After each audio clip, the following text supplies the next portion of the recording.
En ce jeudi de l'Ascension, rappelons-nous d'abord qu'il y a 35 ans, Jean-Paul II nous rendait visite, lui qui nous avait dit « N'ayez pas peur », un appel qui résonne avec d'autant plus d'intensité en cette période difficile.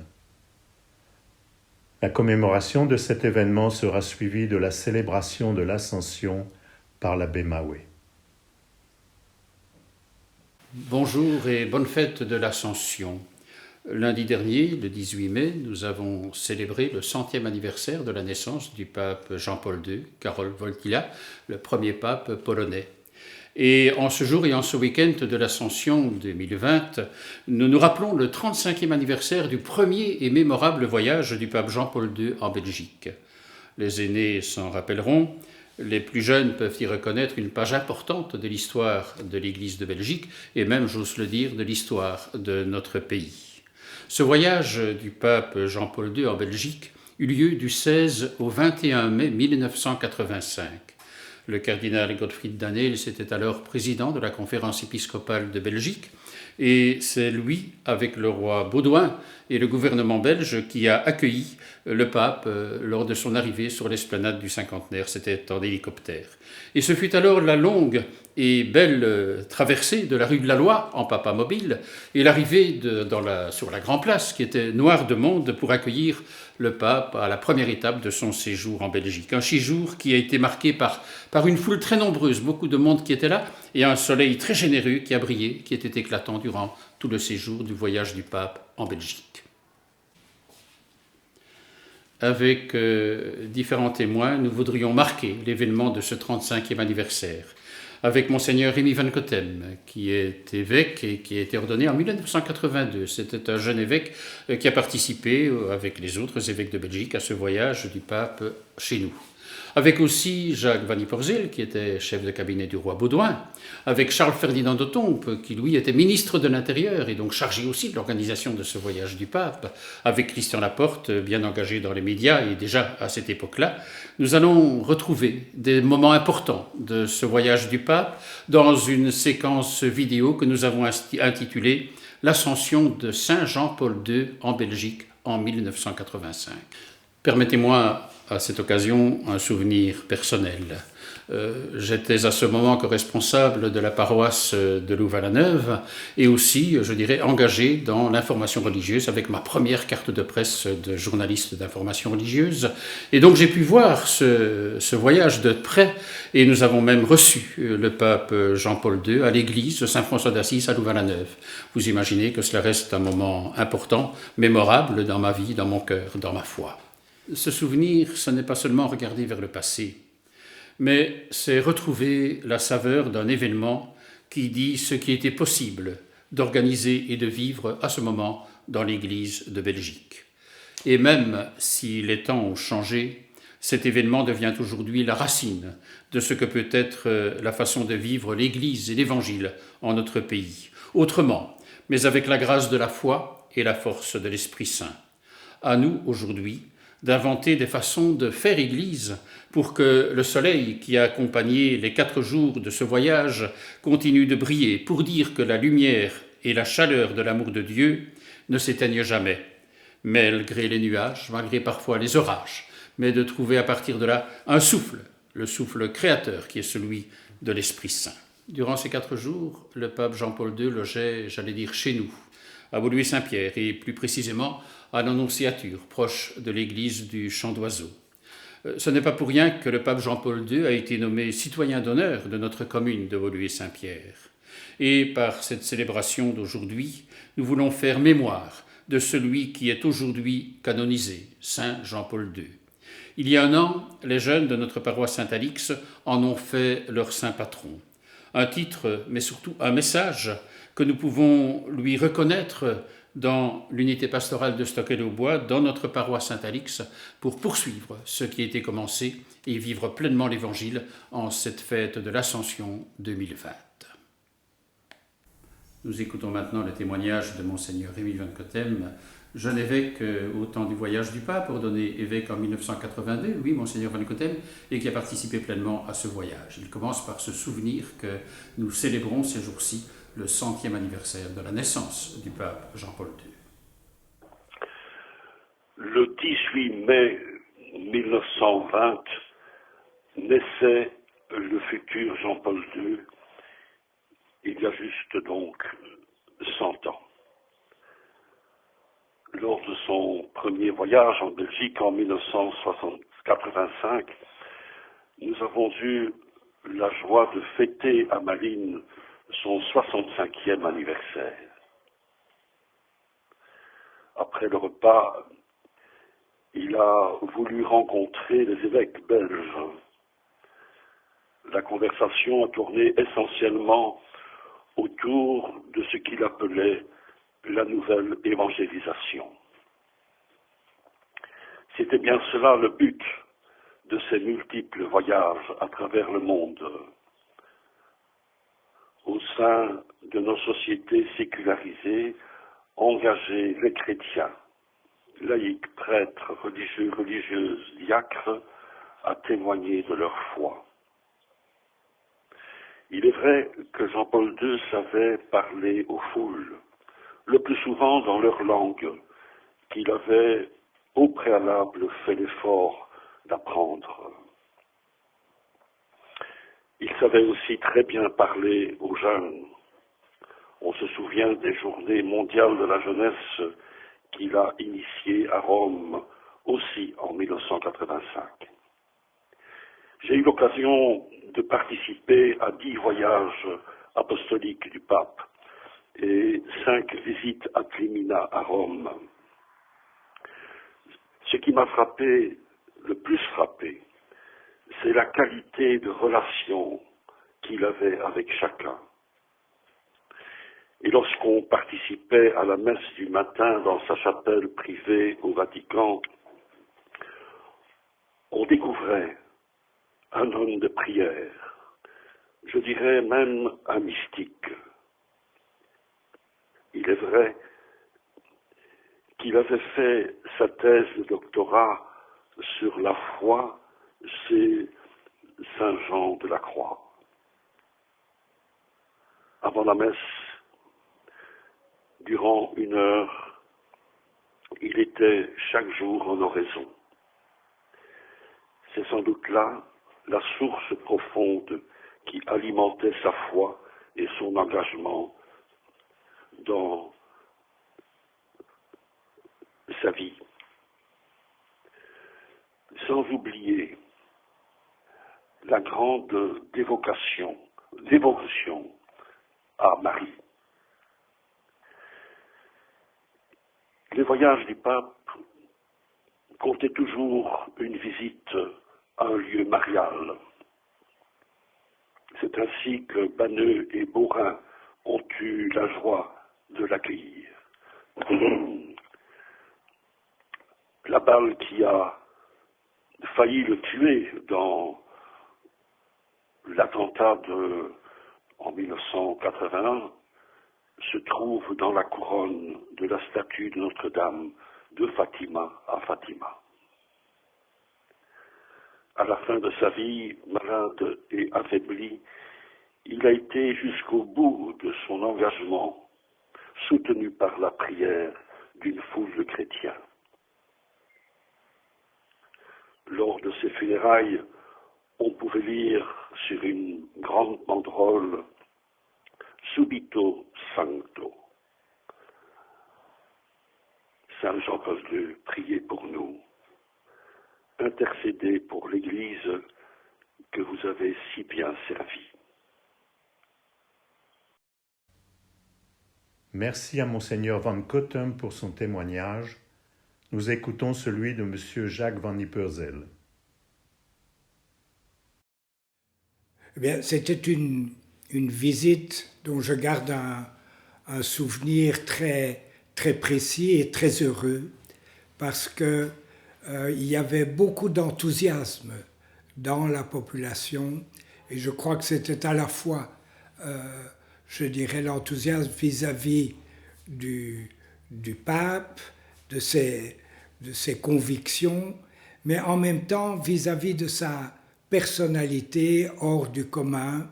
Il venait d'un pays derrière le rideau de fer et c'était une figure qui était très marquante à cette époque, puisqu'on était à peu près 5 ans avant, je dirais, le mur qui n'éclate.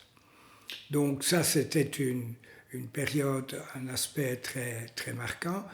J'étais frappé aussi par la chaleur de l'accueil du roi Baudouin.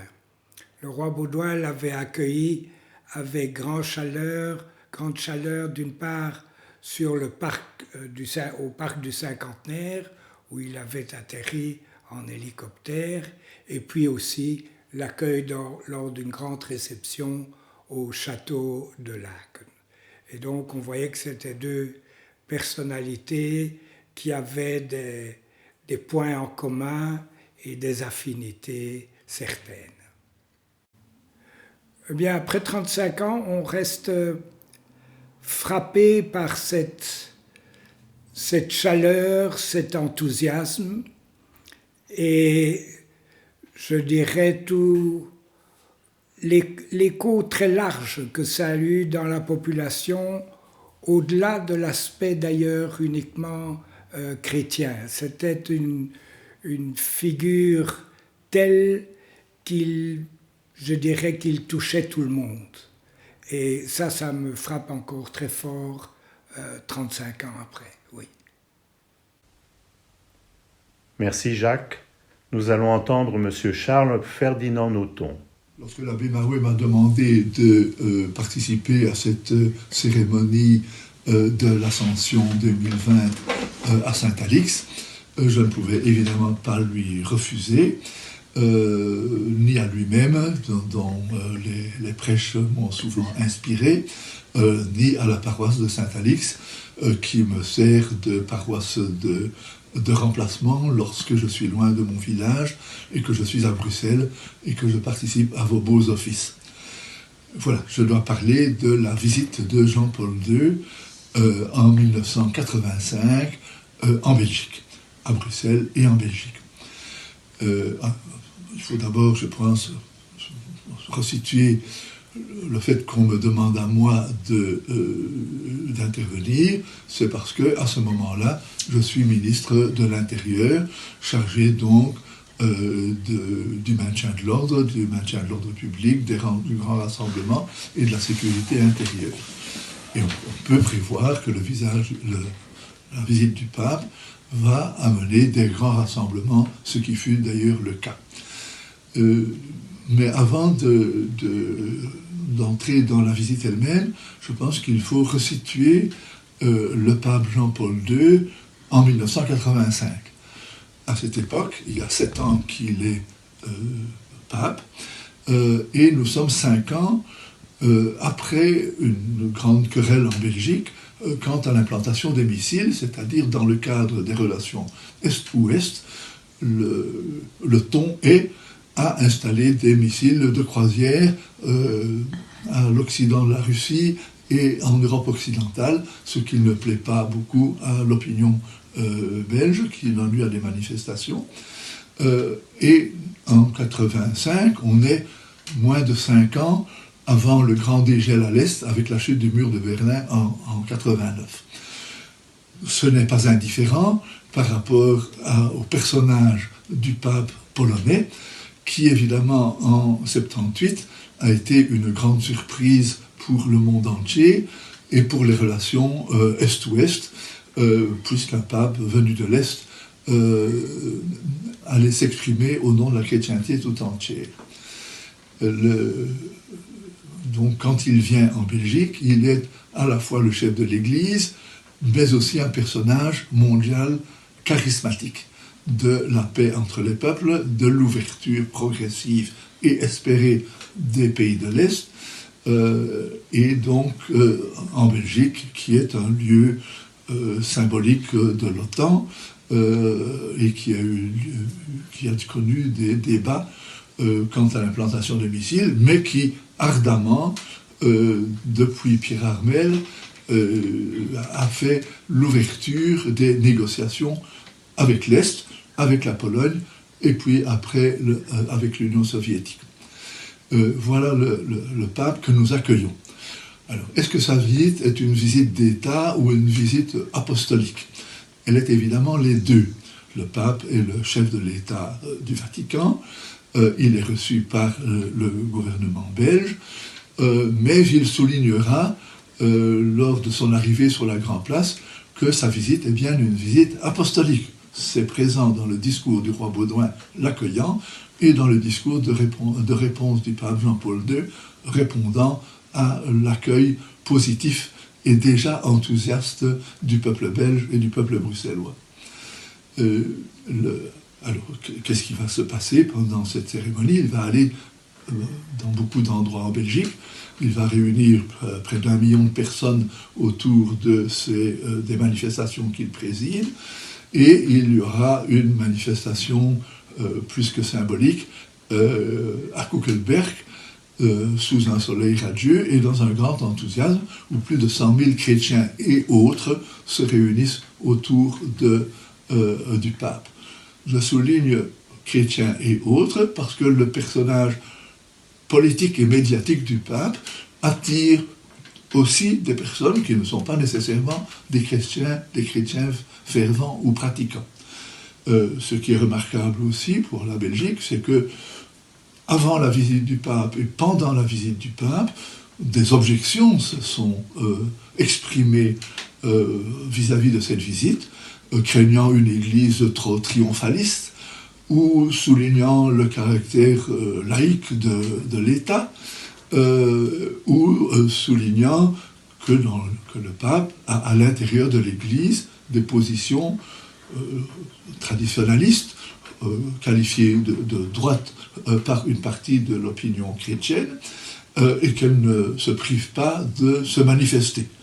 Que ce soit sur la théologie de la libération par les étudiants de Louvain-la-Neuve, que ce soit sur le caractère somptueux et coûteux de l'accueil souligné par les milieux ruraux, que ce soit par le caractère trop religieux, agressé par exemple par des sabotages du sanctuaire de Beaurain, avant que le pape ne s'y rende, et des panneaux « No Pope » qui sont placés le long des routes sur son chemin. Donc il y a une opposition qui se manifeste dans les milieux chrétiens et aussi dans les milieux laïcs, et donc c'est bien une expression de la diversité belge. Le pape passe avec son programme et ses discours et un accueil chaleureux des populations partout. Merci, Monsieur Nothomb. La parole est maintenant à Monsieur Christian Laporte. Dans une carrière de journaliste et a fortiori d'informateur religieux, les visites papales ont évidemment occupé une place de choix, et d'autant plus lorsque ces visites se déroulent dans votre propre pays, donc en l'occurrence en Belgique, où nous avons eu la joie d'accueillir et de suivre surtout la visite du pape, à la fois en 1985, entre le 15 et le 21 mai, et également en juin 1995, là, cette fois-là, à l'occasion de la béatification du père Damien. Alors, c'est un peu paradoxal que l'on ait vu descendre sur la Belgique, le jour de l'ascension du Seigneur vers le ciel, son représentant sur terre, le vicaire du Christ, le pape, en l'occurrence le 15 mai 1985. Notre bonheur à nous est d'avoir pu le suivre en 2 lieux hautement symboliques en ce qui nous concerne, puisqu'on a pu suivre à la fois la visite du pape à Louvain, au stade de Louvain, le lundi 20 mai au soir, alors que le mardi matin, le mardi midi, eh bien, nous l'accueillons en quelque sorte chez nous à Ottigny, Louvain-la-Neuve. Et donc, ce fut un moment évidemment très fort dans ma carrière, alors encore débutante d'une certaine manière.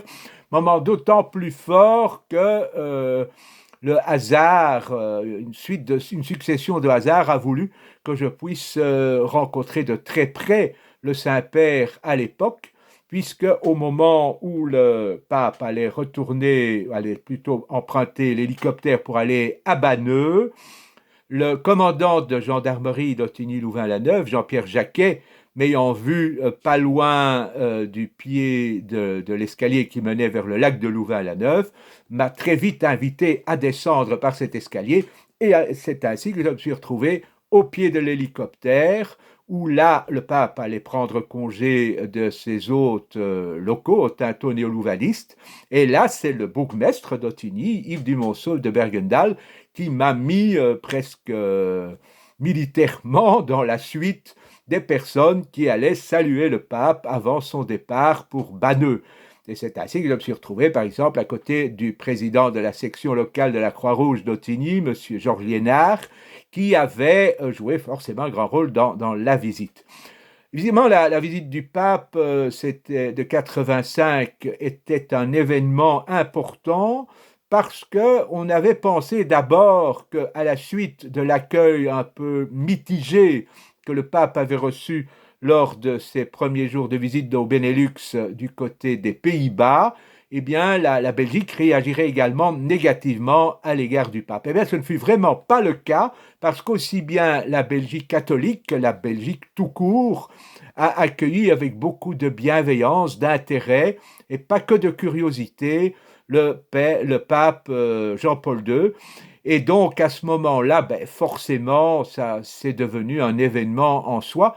Peut-être davantage, évidemment, que sa seconde visite en juin 1995, où là, on était encore dans l'ambiance de l'affaire Gaillot, qui était quand même beaucoup plus tendue, alors que ça devait également être un grand moment de communion, puisque le pape était venu célébrer chez nous la béatification à la basilique de Kuckelberg, ou devant plutôt la basilique de Kuckelberg, du père Damien. Père Damien, qui est vraiment une personnalité belge, aussi bien appréciée au nord qu'au sud, mais bon, ça avait un peu moins marché. Mais en même temps, ce fut aussi une manière de rendre hommage à ce moment-là au roi Baudouin. Et d'une certaine manière, le journaliste attaché à des valeurs que l'on croit parfois ringardes, mais qui à ses yeux, c'est-à-dire aux miens, ne le sont absolument pas, avait pu se rendre compte également de l'attachement de la population à notre roi Baudouin. Et donc, tout ça, l'un dans l'autre, a fait que ces visites papales ont été vraiment pour moi des moments très forts de ma carrière, tout comme l'ont été mes nombreuses visites de reportages que j'ai pu mener à Rome, et bien entendu, évidemment, lors de la mort de Jean-Paul II en avril 2005, où j'ai eu ensuite l'occasion de couvrir en direct le conclave et l'installation de Benoît XVI. Et donc voilà, je pense qu'en cette ascension un peu particulière de cette année, nous pouvons très bien penser, nous pouvons très bien invoquer aussi ce saint, parce que c'est quand même un saint, à qui certains ont donc pu serrer la main, un saint d'autant plus important qu'il peut être l'intercesseur de pas mal de chrétiens en ces moments difficiles. Et c'est un peu ça que nous allons garder comme souvenir en ce jour de l'Ascension, en espérant bien entendu que dans les jours et les semaines à venir, le déconfinement sera également total pour l'Église et que les célébrations pourront reprendre d'une manière beaucoup plus normale, et cela dans le cadre évidemment de l'esprit de la Belgique, de la Constitution belge qui assure la liberté religieuse et l'exercice des cultes, qui, il faut bien l'avouer, sont un peu malmenés de ces jours-ci, mais enfin, comme il y a également toute une série d'heureuses initiatives par la voie des ondes et par d'autres voies très modernes, gardons patience et surtout vainquons le corona. Merci, Monsieur Laporte. Entrons dans la belle célébration du jeudi de l'Ascension.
Au nom du Père et du Fils et du Saint-Esprit. Amen. Après avoir entendu les différents témoignages qui nous ont permis d'évoquer le 35e anniversaire du voyage du pape Jean-Paul II en Belgique en 1985, nous nous tournons maintenant vers le Seigneur dans la prière pour rejoindre l'Évangile aussi de ce temps de l'Ascension. Prions ensemble. Dieu, qui élève le Christ au-dessus de tout, ouvre-nous à la joie et à l'action de grâce, car l'ascension de ton Fils est déjà notre victoire. Nous sommes les membres de son corps, il nous a précédés dans la gloire auprès de toi, et c'est là que nous vivons en espérance. Nous te le demandons par Jésus-Christ ton Fils, notre Seigneur et notre Dieu, qui vit avec toi, Père et l'Esprit Saint, pour les siècles des siècles. Amen. Et nous allons maintenant entendre l'Évangile du jour de l'Ascension. Allez, de toutes les nations, faites des disciples, dit le Seigneur, et moi je suis avec vous tous les jours jusqu'à la fin du monde.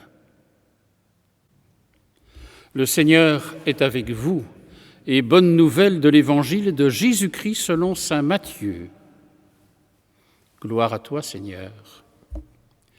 En ce temps-là, les 11 disciples s'en allèrent en Galilée, à la montagne où Jésus leur avait ordonné de se rendre. Quand ils le virent, ils se prosternèrent, mais certains eurent des doutes. Jésus s'approcha d'eux et leur adressa ces paroles. « Tout pouvoir m'a été donné au ciel et sur la terre. Allez, de toutes les nations, faites des disciples, baptisez-les au nom du Père et du Fils et du Saint-Esprit, apprenez-leur à observer tout ce que je vous ai commandé, et moi, je suis avec vous tous les jours jusqu'à la fin des temps. » Acclamons cette parole de Dieu. Louange à toi, Seigneur Jésus. Frères et sœurs, nous voici en ce beau jour de l'Ascension. Et vous le savez, les fêtes de Pâques, de l'Ascension et de Pentecôte célèbrent le même mystère de l'amour du Seigneur ressuscité à travers finalement les différents textes que nous avons durant tout le temps pascal, une période de 40 jours jusqu'à l'Ascension et qui se prolonge de 10 jours, 50 donc, jusqu'à la Pentecôte, et tout cela est évidemment très symbolique. Pour cette fête de l'Ascension, nous venons d'entendre l'extrait de l'Évangile selon saint Matthieu qui clôture l'Évangile. C'est le chapitre 28, les derniers versets, l'envoi en mission des disciples au moment de l'ascension du Seigneur. Alors, l'une ou l'autre remarque par rapport à ce texte que nous venons d'entendre. D'abord, on nous dit que Jésus emmène ses disciples sur la montagne. Il y a donc de nouveau la montagne. Nous sommes à la fin de l'Évangile selon saint Matthieu, et rappelez-vous, après les évangiles relatant l'enfance, les 4 premiers chapitres chez Matthieu, au début du chapitre 5, il y a le sermon sur la montagne, de nouveau la montagne. Et donc, lorsqu'on parle de montagne, vous le savez, dans l'Évangile et dans toute la Bible, c'est que quelque chose d'important va nous être dit. Et donc, c'est cela que le Seigneur veut signifier, puisque c'est lui qui emmène les disciples à la montagne. Et puis, on nous dit qu'ils se prosternent. Mais quelques-uns eurent des doutes. C'est assez extraordinaire d'entendre que l'Évangile se termine par le doute des disciples. Mais comprenons bien, il s'agit de redécouvrir qu'il y a toujours un chemin de foi à faire et que finalement on n'est pas dans l'ordre de l'évidence. Chemin de foi qui est celui des disciples et auquel le Seigneur les invite. Et alors c'est ici qu'il leur donne leur mission qui est d'aller dans toutes les nations.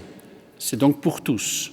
On retrouve au fond ce qui était déjà au début de cet évangile, selon saint Matthieu. Rappelez-vous la visite des mages. Et ici, on l'a traduit par « de toutes les nations ». C'est toujours cette même dynamique de l'évangile. Bonne nouvelle pour tous. Allez, dit-il, ne faites pas du surplace et faites des disciples. Non pas par un prosélytisme malsain qui n'a pas sa place dans l'évangile, mais par une façon d'être contagieux, d'être rayonnant, découvrir la bonne nouvelle de l'évangile. Et il ajoute « baptisez-les au nom du Père, du Fils et de l'Esprit », c'est-à-dire, en d'autres mots, plongez-les dans la vie de Dieu. C'est ça le baptême, plongez-les dans la vie de Dieu. Et alors enfin, gardez tout ce que j'ai prescrit, gardez cela comme un trésor. Finalement, ces commandements, cette parole, c'est votre bagage de chrétien. Et puis l'Évangile se termine avec cette belle parole de confiance que le Seigneur adresse à ses disciples et donc à nous aussi. « Je suis avec vous tous les jours jusqu'à la fin des temps. » Au fond, C'est une façon de dire que le temps de l'ascension, c'est bien sûr le départ du Christ, un certain départ, mais aussi et dans le même temps l'inauguration d'un nouveau mode de présence avec lui. Alors réjouissons-nous, car le Seigneur est monté au ciel, comme on dit, c'est-à-dire est dans la plénitude de la vie de Dieu, pour nous y entraîner aussi. Et nous poursuivons notre route maintenant sur le chemin qui conduit à la Pentecôte. Dans 10 jours, nous célébrerons cette belle et grande fête de la Pentecôte. Amen. Concluons notre prière. Dieu qui nous donne les biens du ciel alors que nous sommes encore sur la terre, mets en nos cœurs un grand désir de vivre avec le Christ, en qui notre nature humaine est déjà près de toi. Nous te le demandons par Jésus le Christ, notre Seigneur. Amen. Que le Seigneur Tout-Puissant vous bénisse. Il élève aujourd'hui son Fils dans la gloire et vous ouvre aussi le chemin du ciel.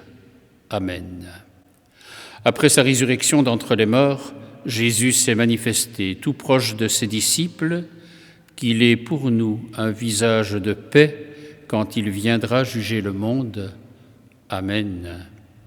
Vous savez qu'il est assis à la droite du Père, mais cherchez-le, trouvez-le aussi près de vous, jusqu'à la fin, comme il l'a promis. Amen. Et que le Seigneur Tout-Puissant d'amour nous garde et nous bénisse, lui qui est Père, Fils et Saint-Esprit. Amen. Et dans la mémoire du voyage du pape en Belgique que nous avons évoqué durant cette séquence, cette célébration vidéo, que nous puissions maintenant aller et rester dans la paix du Christ, nous rendons grâce à Dieu.